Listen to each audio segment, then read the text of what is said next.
नमस्कार, मी शीतल राजे शिर्के. लोकवृत्तमध्ये तुम्हा सर्वांचे स्वागत. पाहूयाच्या ठळक घडामोडी. शिवसेनेकडेही इच्छुकांची बहु गर्दी.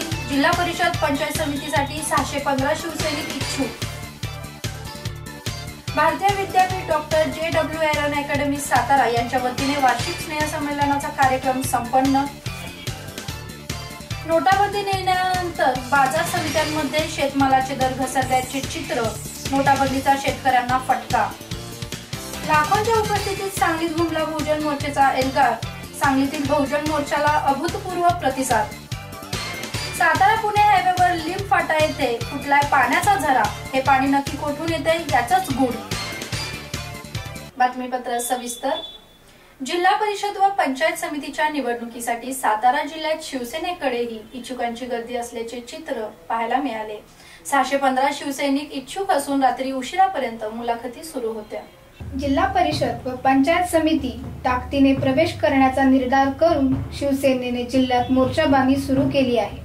निवडणुकीचा बिगुल वाजल्यापासून राजकीय हालचालींना गतिमान झाले असून निवडणूक लढवून इच्छिणाऱ्या गट व गण ढवळून काढण्यासाठी सुरुवात केली आहे. या पार्श्वभूमीवर साताऱ्यात इच्छुकांच्या मुलाखती ठेवण्यात आल्या होत्या. त्यामध्ये तालुकानिहाय तसेच गट व गणनिहाय मुलाखतीचे वेळापत्रक जारी करण्यात आले होते. मुलाखतीसाठी पक्ष निरीक्षक, शिवसेना उपनेते व सातारा जिल्ह्याचे संपर्क प्रमुख नितीन बानगुडे पाटील, आमदार शंभूराज देसाई, रणजितसिंह देशमुख, DM बावळेकर आदींनी मुलाखती घेतल्या.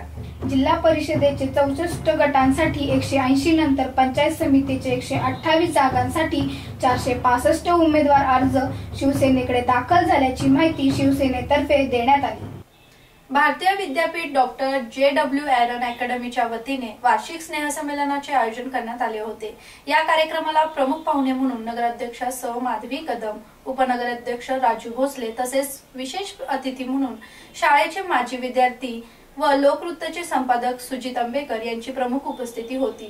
तसेच प्रमुख पाहुण्यांचे स्वागत शाळेचे प्राध्यापक धनंजय जाधव यांनी केले.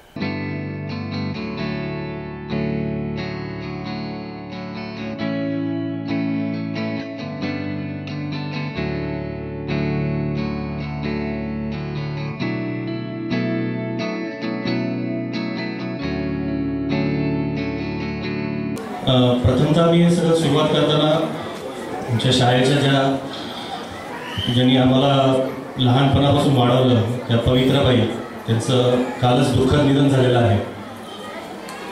ज्या पद्धतीने आई आपल्या मुलांना वाढवते त्याच पद्धतीने पवित्राबाईंनी आम्हाला सर्वांना वाढवलं होतं.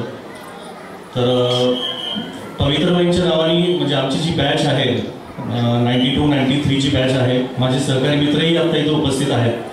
प्रथमतः मी पवित्राबाईंच्या श्रद्धांजली वाहतो आणि त्यांच्या नावाने प्रत्येक वर्षी आमच्या बॅचकडून या स्कूलमध्ये शिकणाऱ्या ज्या मुलं आहेत त्यांच्यासाठी आम्ही स्कॉलरशिप देणार आहोत. मी माझ्या सहकारी बॅचचे जे मित्र आहेत 3 जण, रवी खत्री, गणपत शिंदे आणि हेमंत जाटकर यांना स्टेजवर बोलवतो आणि प्रिन्सिपल सरांना रिक्वेस्ट करतो की ती आमच्याकडनं प्रत्येक वर्षी 10,000 रुपयाची स्कॉलरशिप आम्ही शाळेतल्या मुलांना देणार आहोत. तर ती कृपया तरी स्वीकार करावी.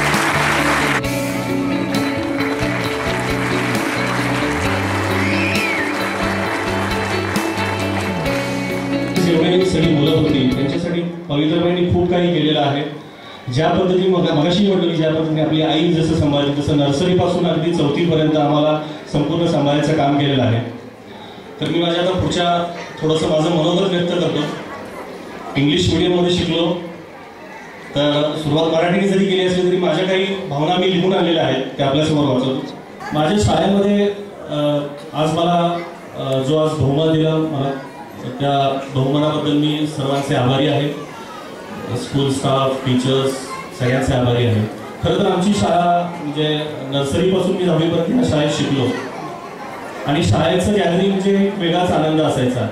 म्हणजे एखादा सण आपण कसं दिवाळीचा साजरा करतो त्या पद्धतीने आमच्या शाळेमध्ये तयारी असायची. अगदी 10 दिवस आम्ही तयारी करायचो आणि आता जी शाळेची प्रायमरी इमारत असेल तिथं आमचं गॅदरिंग असायचं. थोडंसं या गॅदरिंगमध्ये म्हणजे आठवण करून द्यावीशी वाटते की ही जी एवढी आज उपस्थिती बघतो ती उपस्थिती काय त्यावेळेस नसायची. आणि ज्या पद्धतीने आता प्रिन्सिपल सरांनी सांगितलं की भरपूर आता स्पोर्ट्स कोकरिक्युलर ऍक्टिव्हिटीज त्या मोठ्या प्रमाणात शाळेने चालू केलेल्या आहेत, त्या काय थोड्या कमी होत्या, पण ठीक आहे. आज जे आम्ही घडलो आहोत म्हणजे याचं सर्व श्रेय देतो मी ते माझ्या शाळेला. मी आज जे इथं उभे आहे ते माझ्या शाळेमुळेच उभा आहे. शाळेतले अनेक असे 5 स्टुडंट्स आहेत जे आज वेगवेगळ्या फील्ड्समध्ये जाऊन खूप काही नाव कमवलेलं आहे. त्या फील्डमध्ये आज मास्टर्स आहेत. तसं माझी तुम्हाला हीच विनंती राहील की येणाऱ्या काळामध्ये जी 5 स्टुडंट्सचे जी सर्वजण आहेत त्यांचा एक तुम्ही एक ॲल्युमिनी एक सगळ्यांना गेट टुगेदर घ्या, एका ग्रुप खाली बोलवा. म्हणजे आज जी ही मुलं आहेत प्रत्येक मुलाला एक एम असतो की मला आयुष्यात काहीतरी बनायचं आहे, मला इंजिनियर बनायचं आहे, मला डॉक्टर बनायचं आहे, कुणाला सायंटिस्ट बनायचं आहे, कुणाला पायलट बनायचं आहे, कुणाला आर्मीमध्ये जायचं आहे. या सर्व क्षेत्रामध्ये आज नर्मदा शाळेतली सर्व मुलं आहेत. मला मी अभिमानाने सांगतो की सर्व क्षेत्रामध्ये नर्मदामधले 5 स्टुडंट्स आहेत. तर ह्या मुलांना चांगला गायडन्स मिळेल. 5 स्टुडंट्सचे जे अनुभव असतील ते ती मुलं या मुलांबरोबर शेअर करतील आणि नक्कीच स्टुडंट्स असतील त्यांना नक्की उपयोग होईल. तर मी प्रिन्सिपल सरांना पुन्हा एकदा रिक्वेस्ट करेन की तुम्ही या माझ्या सजेशनचा नक्की विचार करावा.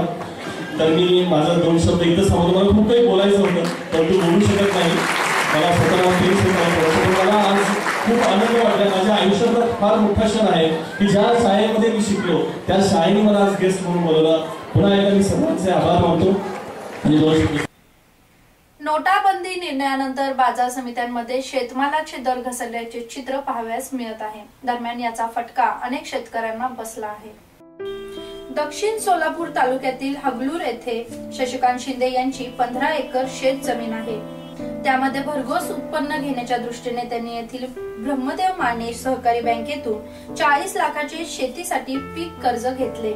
आपल्या 15 एकरात त्यांनी 13,000 पपई झाडांची लागवड केली. त्यातून त्यांना मिळणाऱ्या पैशातून त्यांना बँकेचे कर्ज फेडून घरात लग्न कार्य करायचे होते. नोटाबंदी निर्णयापूर्वी त्यांना पपईला 22 ते 25 रुपये दर मिळाला. त्यातून त्यांना 7 लाखाचे उत्पन्न मिळाले. मात्र नोटाबंदी निर्णयानंतर त्यांना 1 रुपया प्रति किलो दर मिळत आहे. यातून पपई तोडणे आणि ती मार्केटला नेणे याचा खर्च सुद्धा निघत नसल्याने त्यांनी 15 एकरावरील पपईची बाग काढण्याचा निर्णय घेतलाय. नोटाबंदीमुळे दर घसरण झाल्याने त्यांना मोठं आर्थिक नुकसान सहन करावं लागत आहे. बँकेचे कर्ज कसे फेडायचे याचा संतप्त सवाल त्यांनी केला आहे. सांगलीत लाखोंच्या उपस्थितीत बहुजन मोर्चाचा एल्गार घुमला. सांगलीतील बहुजन मोर्चाला मिळालेला अभूतपूर्व प्रतिसाद आणि एकच पर्व बहुजन सर्वच्या घोषणांनी सांगली नगरी दुमदुमून निघाली. कामगार भवनापासून या बहुजन मोर्चाला सुरुवात झाली. तत्पूर्वी सकाळपासून कामगार भवनासमोर बहुजनांसह सर्व जाती धर्माच्या लोकांनी गर्दी करायला सुरुवात केली होती.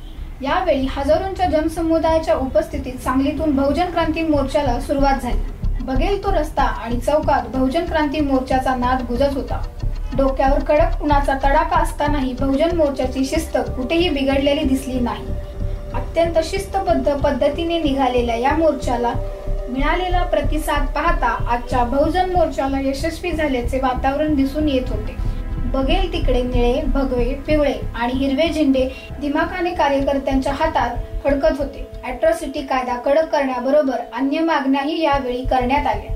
या मोर्चाच्या पार्श्वभूमीवर पोलीस अधीक्षक दत्तात्रय शिंदे यांच्या नेतृत्वाखाली अभूतपूर्व पोलीस बंदोबस्त मोर्चा मार्गावर तैनात होता.